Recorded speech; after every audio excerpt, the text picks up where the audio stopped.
খেয়েছি।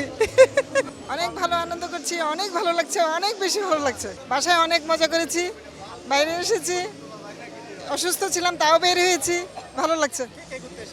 আমি আমার হাজবেন্ড আঙ্কেল সহ। আগে যেমন যখন ছোট ছিলেন কিংবা একটু কম বয়স্ক ছিলেন তখনকার যে নববর্ষ আর এখন যে নববর্ষ পালন করা অনেক ডিফারেন্স আছে, এখন একটু বেশি ভালো লাগে। তখন ওই সময়কার জন্য ওই সময়ের জন্য ভালো লাগছিল, এখন আর একটু বেশি ভালো লাগে, অন্যরকম ভালো লাগা। আচ্ছা এখন কিছু করা হয় কিনা আলাদা বাচ্চা কাচ্চা হ্যাঁ করি, সবাই মিলে নববর্ষটাকে একটু অনেক বেশি এনজয় করি, অনেক বেশি অনেক বেশি, চিন্তাই করা যায় না।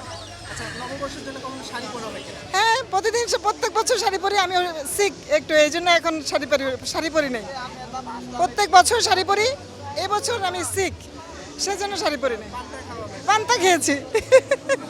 মানে আমরা আসলে শুধুমাত্র এই পহেলা বৈশাখ পয়লা বৈশাখ উপলক্ষে একটু খাইছি। আসলে শুধুমাত্র আমরা বাঙালি হয়ে যাই কিনা সারা বছর আমাদের বাঙালি না আমরা সব সারা বছরই বাঙালি থাকি, সারা বছরই বাঙালি থাকি, এটাকে উদযাপন করি আজকে।